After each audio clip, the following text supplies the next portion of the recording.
He wasn't breathing. No pulse. No heartbeat. But his body was glowing. 16-year-old Eli Carter was just a bullied high schooler. Until tonight. A cosmic object crashed during the lightning storm. He touched it. It burned into his skin, then vanished. The next morning, Eli shattered a steel locker just by leaning on it. His heartbeat sounds like thunder now. His eyes flash red. Doctors can't explain it. His blood cells aren't even human anymore. Mom, I think something's wrong with me. And that was just day one of becoming Superman. Eli Carter hated walking through the woods at night. But that night, the sky itself dragged him there. Lightning screamed across the sky like a war drum. His phone buzzed once, then died. Every step he took toward the glowing horizon felt like a dare. He should have turned back. But something was calling him. Just an hour ago, he was getting shoved into a locker at school. The usual weak Eli, mute boy, waste of space. His mother had always told him, the world doesn't see what it's not ready for. But right now, the world was about to see something no one was ready for. It fell from the sky like a god's hammer, a burning comet, slicing across the storm. But this wasn't a rock. It didn't crash, it landed. Controlled. Clean. Intentional. Eli reached the clearing where it touched down. The trees were leveled in a perfect circular pattern, like they were pushed outward by a shockwave no one else felt. At the center, a half-buried object. Black metal. Glowing red veins. Hummed like a heartbeat. He stepped forward, hands shaking. His reflection warped across the surface of the pod-like object. Then it moved. A faint click. Then a whisper. Genetic match. Initiating protocol. Last son. WH what? Eli stammered. The surface lit up. Blinding. A pulse of light hit his chest like a cannon. Eli flew backward, slammed against a tree. He didn't scream. He didn't breathe. He just stopped. 10 hours later, his eyes opened. He was on his bed. No burns. No scratches. His clothes were clean. No sign of impact. Had it been a dream? Then he saw the mirror. Cracks. Every mirror in his room was shattered, spiderwebbed from the center of his reflection. The first power came at 7:21 a.m. He opened his bedroom window and sneezed. The house across the street lost a mailbox. The second came when he dropped his spoon. It hovered mid-air, then melted. He stared at his hand. His skin wasn't hot, but the spoon had liquefied. The third came when he blinked and saw the inside of his neighbor's house. X-ray vision, he whispered. His voice cracked. The windows vibrated. At breakfast, he tried to stay normal. His mom stared at him between sips of coffee. "You okay?" she asked. "I'm fine," he lied, twitching. "You're glowing," she said casually, pointing to his wrist. He looked down. His veins pulsed blue for a second, then dimmed. "I'm going back to bed," he mumbled, standing too quickly. The chair snapped in half beneath him. That night, the dreams began. He saw symbols, not letters. Languages he didn't know, but understood. In one dream, a man with a red cape stood over a shattered planet, holding something that looked exactly like the object from a forest. "You are the last version," the voice in his dream said. "The previous failed. The Earth must not." He woke up drenched in sweat. His room smelled like ozone. The floor had scorch marks. Day 2. School. He tried to avoid everyone. Eyes down. Hoodie up. Didn't work. Yo freak. Marcus, the bully, threw a football at his head in gym class. Eli didn't flinch. The ball exploded on impact, like it hit a wall made of air. Marcus stared. What the hell? Eli ran. Straight into the backfield. He jumped the fence. Literally. With one leap, he was 20 feet in the air. Later that day, he told his mom everything. About the object, the crash, the powers. She didn't speak. Just walked to the closet and pulled out a metal box, old, locked, and humming faintly. "You're not crazy," she finally said. "You were chosen a long time ago. I just didn't think it would start this early." Eli blinked. "What do you mean?" She opened the box. Inside, a photo. A man standing next to a destroyed lab, wearing a hazmat suit, holding a baby. "Eli, You were part of a classified project. I worked there. The object that hit the forest, it didn't give you powers. It reactivated them. Far away, inside a black, armored control room, a screen flickered on. Kryptonian resonance detected. Human match, Eli Carter. Location, Earth 438, Sector 12B. Send retrieval squad, a cold voice said. If he resists, the agent asked. The voice didn't blink. Then he dies. Back home, Eli sat outside in the dark. Alone. Terrified. Shaking. Then, for the first time in his life, he floated. Not jumped. Not fell. He rose, arms loose, eyes wide, shoes inches off the grass. The stars looked closer now. And they weren't empty. Eli Carter was no longer walking. He floated. For inches above the grass. No wings. No sound. Just a weightless hush around him as if gravity had changed his mind. But for Eli, everything felt heavier. Because last night, his mother told him the truth. You were part of a project. You were never normal. And the object in the woods didn't give him powers. It just woke them up. Now it was morning, and Eli couldn't pretend anymore. His fingers crackled with blue energy. His vision flickered between layers of reality, seeing muscle beneath skin, bone beneath muscle, heat behind walls. He was losing control. At school, everything was too loud. The hallway buzzed with voices, but Eli could hear more than conversations. A teacher crying behind a locked office. A rat crawling inside a wall. A boy's heartbeat speeding up as he sent a risky text to a girl. He shut his eyes. Bad idea. Now he was seeing everyone's bones.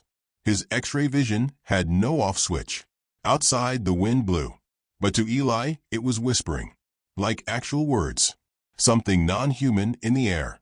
Activate. Adapt. Evolve. Lunch break. The fight. He tried to ignore the bullies this time. Really? Marcus walked by, smirking. Heard you jumped a fence like a frog. You on something, freak. Eli kept walking. Another shove. Hey, freak show, I'm talking to you. Then Marcus grabbed his arm. And Eli snapped. A shock wave blasted out from Eli's body. Every tray in the cafeteria flipped. The windows shattered. Marcus was flung back 10 feet, unconscious. Gasps. Screams. Phones recording. A girl whispered, "He's not human." That video went online within minutes. Title: Teen Boy Stops Bully with Superpower? Views: 13,000. Then 70,000. Then 1.2 million. Someone commented, "Looks like Superman's got a little brother." Back home, Eli paced. His hands were sparking now. Actual electricity dancing between his fingers. He couldn't sleep. Couldn't eat. Couldn't stop hearing everything. His mom tried to stay calm. "You're evolving too fast," she said. "That's what scares me," Eli replied. Later that night, the box spoke. The same metal box his mom had kept hidden for years, now glowing blue. Gene match confirmed. Initiating data stream. Eli stared as a projection shot up from the device. A holographic symbol, like a distorted S, but sharper, older, alien. Designation: Cal-V, hybrid subject. Earth compatible. Power source active. Cal-V. Eli whispered, "You are the final version. The others failed. Earth must not." Flashback holograms played. He saw a destroyed lab. Scientists arguing. A baby in a glowing chamber, him. Then a woman's voice, breaking through static. "The project is over. Shut it down. It's too dangerous." Then silence. Back in real time. His mom finally broke. "We weren't trying to create a weapon," she said. "We were trying to create a protector in case the real Superman never came." Eli turned to her. "I'm not Superman." "No," she said. "You might be more." Next day, school was chaos. News vans. Drones overhead. Students whispering. The principal made an announcement. Any student involved in yesterday's incident must come forward. But they didn't suspend Eli. They were too scared. He sat alone. People stared from across the room. Nobody spoke to him, except one girl, Talia. Quiet, smart, always watching. She sat next to him and slid her phone across the table. It played security cam footage, not from school, but from the forest. The night of the crash. "That's you, right?" she said. Eli blinked. "How did you get this?" "My dad works with satellites." "You triggered something big. They're watching now." Cut to somewhere far away. A control room. Agent Ward reviewed the forest footage again. Subject, Eli Carter. Location, Earth 438. Energy spike, 4.9 Kryptonian units. He turns to the screen. He doesn't know what he is, and that makes him dangerous. Behind him, a woman speaks. "If he's the final Kryptonian prototype, and he's unstable, we need to move." Ward nodded. "Prepare a field unit. Stealth only. We want the boy alive." Back to Eli. At night, he practiced alone. He tried to fly again. First, a jump. Then, a longer one. Then, he stayed up. For 5 seconds. Then 10. He was flying. But suddenly, his ears rang. Like a siren, only he could hear. He crashed into a tree. Leaves everywhere. His nose bleeding. Then a voice in his head. "They're coming for you. Be ready." He gasped. Looked around. Nobody. His phone buzzed. A blocked number. A text. "If you want to know who you really are, meet me now." Attached, a live GPS pin. Eli followed it. It led to an abandoned warehouse. Inside, a man stood in shadows. Not a government agent. Not a villain. A man with half a metal face and a symbol carved into his jacket. "They told me I was the first Superman," he said. "But I wasn't the last." Eli froze. "You're part of something way bigger, kid. And if they find you before you understand your power, they'll kill you for it." The sky over Carter County smelled like rain and old metal. Drones traced slow, silent patterns above the town, tiny black eyes combing the streets. News vans had turned the main road into a parade of bright lights and shouting anchors.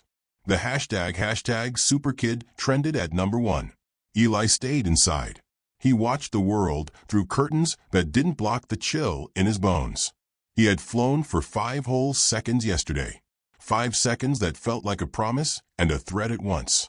Every step outside pulled teeth from his head, a siren in the back of his skull, a frequency only he could hear. Then the knock came. 3 quick, precise raps at the door.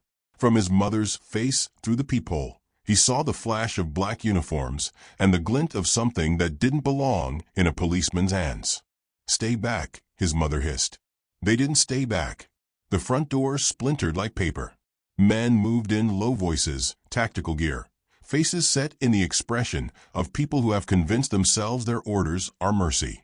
One of them lifted a device that pulsed with a soft green light. It didn't look like any weapon Eli had seen in movies. It looked like science made to hold him down. Subject, Eli Carter. An officer said into his sleeve. "Calmly exit the residence. No sudden moves." Eli stepped out. He put his hands up like anyone would in a robbery. His heart beat too loud in his chest. He could feel the pull, the code from the pod, the old protocol humming like a leash. "Mom," he started, but his mother stepped between him and the men. "I'm not letting you take him," she said. Her voice wasn't calm. It was raw and full of a kind of courage you get only from fear. The lead agent tilted his head. "Ma'am, step aside or we will detain you." Eli's hands were trembling, but not from fear. From somewhere inside, a pressure built, like a hand tightening around his ribcage. His vision sharpened into a blade. He could see the tiny fibers inside the agent's glove. He could see the microchip embedded in the device. He thought of running. He thought of flying. He thought of the last time he left a field and the first time he touched that pod. Something in him answered with a cold, quiet voice he hadn't heard before. "Do not let them take her." He moved. Not fast. Not heroic. Just a simple lunge. Before anyone could react, wind exploded outward from him. The device flew from the lead agent's hands and shattered on the porch. Papers turned to birds and fled through the open door. The agent staggered, faces contorted by a pressure they didn't understand. Calls on radios lit up. Hostile energy field. Repeat, hostile energy. Fall back. It was the first public display since the video. The town screamed. Cameras rolled. But the agents were trained. They didn't escalate drone strikes. They adapted. From the corner of his eye, Eli saw them. Men in black with helmets and visor glows, carrying weapons that smelled of ozone and old war. They advanced like a tide. Eli pushed them back with a thought, with a roar that lived in his chest. He vaulted over a police cruiser like it was a toy and landed between them and his mother. He did the only thing he could. He put up his hands and used the very thing that terrified him to shield her. The world held its breath. Then a dart struck his shoulder. Pain bloomed hot and white. He staggered. The dart delivered something that crawled into his bloodstream. A tracer, a sedative, a warning. His vision tunneled. The siren in his head spiked into static. He roared, a sound not entirely human, and then blackness swallowed him. When he woke, it was somewhere that smelled like bleach and silence. White lights floated above. His wrists were cuffed with bands that humming like the pod. His body felt heavier. He could still hear, but the sound felt shaved, distant. Agent Ward stood over him, the same man from the control room who had cold eyes and colder promises. "You could have made this easy," Ward said. "We could have helped you." "Helped?" Eli croaked. His voice was a match in a wind tunnel. "By locking me in a lab? By cutting me open?" Ward smiled without humor. "By studying you. By protecting you and everyone else. You are an unknown variable, Eli. Unknown variables are dangerous." They brought him screens, recordings, clips from social feeds where he was called hero, monster, freak. The world already had opinions. The agency wanted control. "Why?" he asked. "Why me?" Ward leaned close. "Because you are valuable. Because you are a key. The pod's code." "Said I was last son," Eli whispered. Ward's expression didn't change. Designations are rarely literal. But you are unique, and unique things draw threats. At the back of the room, a figure moved between shadows. It was the half-metal man from the warehouse, the one who told Eli about others. He nodded once. "They keep them in cages," he said quietly. "And then they sell the parts to the highest bidder." Eli's stomach flipped. "You let them take me because I'm on the inside," the man said. "Because to stop the second operation, we need to know where they keep the prototype feeds. To do that, we have to learn how they contain them." Eli was furious and small at once. His world had been turned into a chessboard, and he was a pawn sold to both sides. But the agency wasn't purely mercenary. Their files suggested a bigger picture. Off-world readings. Anomalous spikes in the same frequency as the pod. The same signature they'd scanned in the forest. There were whispers of satellites falling dead, of patterns that suggested something, or someone was looking for the same thing. Ward clicked a file. "We have intel that other nations and private corporations are already attempting reverse engineering. If we allow unregulated actors to replicate your genome, the result is not protection," he said. "It's massacre." "Then keep me safe," Eli said. "Not locked. Not used." Ward tilted his head. "We will try." Which, to Eli, sounded like a promise wrapped in a threat. Weeks became a blur. They sedated him, tested him, showed him simulations of the world without rules. Engineers pried into his cells with microscopes that smelled like copper. Scientists argued about ethics. Men in suits argued about profit. The half-metal man kept watch from the shadows, and sometimes left notes under Eli's pillow. "Don't trust the sleeping ones." Eli learned new things. He could control the flare in his chest for minutes at a time. He could make his voice a whisper or a hurricane. But every success made the agency more confident, and the world more curious. Videos leaked of his containment breaks. Protesters outside the facility burned signs. Some painted him as savior. Others called him weapon. Then one night alarm screamed. The containment wing was silent one moment and chaos the next. A strike team breached the perimeter with EMP grenades that killed the facility lights and the hum of the cages. Men in foreign armor moved like rats through darkness, precise and cold. They were not agency. They marked their weapons with symbols Eli had only seen on the pod's projection, sharp angles that meant one thing: extraction. Someone had come for him. His cuffs were asleep when the lights died. He rose.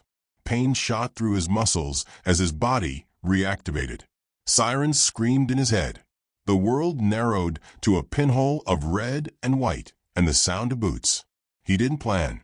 He didn't think. He acted. Bullets chewed carpet, ricocheted off metal. Eli moved like someone who had never been taught to run, but who had been born to fly. He caught a grenade barehanded and hurled it back like a stone. It exploded into a plume that knocked attackers off their feet, and in the smoke he pulled the half-metal man to safety. They made it outside. The night tasted like rain and ozone. The sky was a scatter of drones searching the perimeter. Everyone expected Eli to fly, to vanish. Instead, he stood on the roof and screamed a sound that bent metal. The strike team stopped. Their leader lifted a device and spoke in an ancient tongue. And for a second, Eli's vision filled with faces of planets he had never seen. Then the sky cracked. Something answered. It wasn't a rescue. It wasn't a weapon. It was a wake-up call. Eli realized the war had only begun, and he had just made the first move. The sky hadn't stopped whispering since the breach. Every night, Eli Carter heard it louder. A code in the stars, pulsing like a countdown. It wasn't English. It wasn't even sound. It was something deeper. And now it was waking up something inside him. After the attack on the agency facility, everything changed. The agents stopped treating Eli like a lab rat. They treated him like a threat they couldn't control, and a weapon they couldn't lose. They moved him underground. A new facility. No windows. No clocks. Just synthetic lighting and men in black who flinched when he blinked too fast. But Eli didn't care anymore. Because after what he saw that night, when the invaders spoke in symbols from a pod, he realized one thing. This wasn't just about him. It was about something older, bigger, planned. That's when the holograms changed. The crystal in the old metal box, the one he kept hidden in his pocket, began projecting new data every night. Strange orbits, alien language. Then, one word decoded clearly: Kryptonian. One night, Eli sat in the dark and asked the only question that mattered. Am I Superman? The crystal answered with a whisper that shook the walls. No. You are what comes after him. Suddenly, a burst of memories, not his own, hit him like lightning. A baby rocketed through galaxies, escaping a dying world. A man in blue lifting cities, saving planets, but dying alone. A hidden lab on Earth, where humans tried to recreate the Kryptonian miracle. 12 failed subjects. One survived. Project Calvi version 13. Codename Eli. He wasn't just a kid. He was a contingency plan. The real Superman, Kal-El, had fallen, and Eli was engineered to replace him. But not just as a hero, as a weapon built by Earth, powered by alien legacy, designed to protect or destroy, depending on who controlled them. He stared at his hands. They were shaking, not from fear, from rage. I wasn't born. I was built. Suddenly, a voice echoed from the shadows. You're not alone. The half-metal man appeared again. His real name was John Vox, the first test subject. The one who almost became Superman. But they'd spliced his DNA with too much machine. He didn't become a savior. He became a warning. I broke out to stop them from making another me, John said. But you were the one that worked. Eli asked, why did the invaders speak Kryptonian? John's face darkened. Because they're not invaders, he said. They're the original creators. They built the crystals. They seeded worlds like Earth. They've been watching. Now that you're active, they're coming to take back what's theirs. Eli's blood ran cold. You mean me? John nodded. And when they arrive, Earth won't get Superman. It'll get extinction, unless you choose. Choose what? Eli whispered. To be more than they designed. John said. To be something they can't control. Eli walked outside that night. He looked up at the stars, and for the first time, he saw coordinates. His powers weren't random. They were a signal, a message, a beacon, calling something home. And it was almost here. He clenched his fists, floating above the ground. I wasn't born Kryptonian. I wasn't born human. But I'm not theirs. I'm Earth's now. And if they want me, let them come. The first alien ship entered Earth's orbit at 3:47 a.m. By 4:10, every satellite above North America was offline. No broadcasts. No signals. Just static. Then came the sound, low metallic, and not meant for human ears. Across the planet, only one person understood it. Eli Carter. Calvi. The voice boomed inside his skull. Return the source, or we'll take it. He stood on a rooftop, his hands clenched, his eyes glowing with more power than ever before. This was it. The world watched him through hacked drones and shaky live streams. Some called him the savior. Others whispered about the end. But Eli wasn't asking for faith anymore. He was choosing his side. Below, the agency scrambled. Cities locked down. Fighter jets scrambled. Energy cannons powered up from hidden bases. But John Vox, the half-metal man, knew the truth. Earth can't stop them, he said. Only you can. Eli nodded once. Then let's show them what Earth made. The ship descended through the clouds like a mountain tearing the sky open. Engines hummed with dark matter. A beam shot down toward the city. Not an attack, a leash. They weren't here to destroy. They were here to collect. And the leash was meant for Eli. He let it hit him. His body lifted, frozen midair, as code filled his vision. Recalling Calvi, terminate resistance protocol. But this time, he didn't collapse. He smiled. I deleted that protocol yesterday. Then, he broke the beam. A sonic boom tore the sky in half. Eli flew. Not floated. Not jumped. Flew. Faster than sound. Hotter than fire. Like destiny ignited. He crashed through the side of the alien ship like a missile. Soldiers of light and steel swarmed him. They didn't stand a chance. Eli moved like gravity answered him now. In the heart of the ship, he found it, the control core. Floating. Breathing. Alive. It recognized him. Final prototype detected. Initiate obedience lock. He raised a hand. Not today. He crushed it. Below, people watched the sky shimmer, then shatter. The alien ship collapsed in on itself, like a black sun imploding. Silence. Then a distant boom. And from the smoke, he floated down. Eyes calm. Heart steady. Suit burned. Cape torn. But alive. The world didn't cheer. It held its breath. He landed. Camera zoomed in. One reporter whispered, "Are you Superman?" Eli looked into the lens. "No," he said. "I'm not him. I'm what happens when Earth is done waiting for heroes. I'm what happens when power chooses purpose. I'm Eli Carter.